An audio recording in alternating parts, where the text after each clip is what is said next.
welcome to today's episode of the Cancer Chronicles.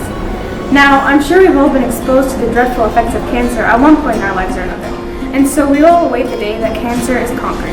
Today, we're going to be taking a look at a study conducted by a group of researchers in hopes to support their hypothesis that an increase in physical activity levels could decrease risk of colon cancer. Now let's delve into the details.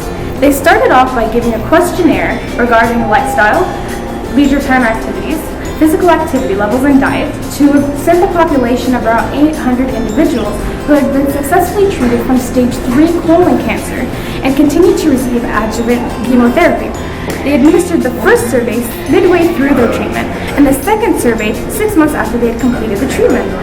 They then did a follow-up in order to observe the effects of physical activity and to see if in fact it did have an influence on mortality or disease recurrence.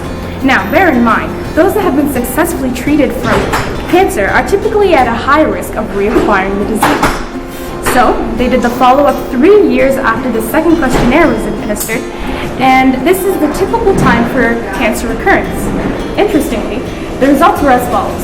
Those that had expended around 18 MET hours per week had a statistical increase of around 50% in disease-free survival, as opposed to those that were physically inactive.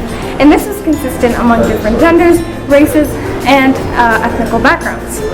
So we may not have developed the cure for cancer yet, but this is an essential piece of information with respect to preventative medicine that is easily accessible to everyone, everywhere, and could potentially stop you from acquiring a chronic disease just like colon cancer.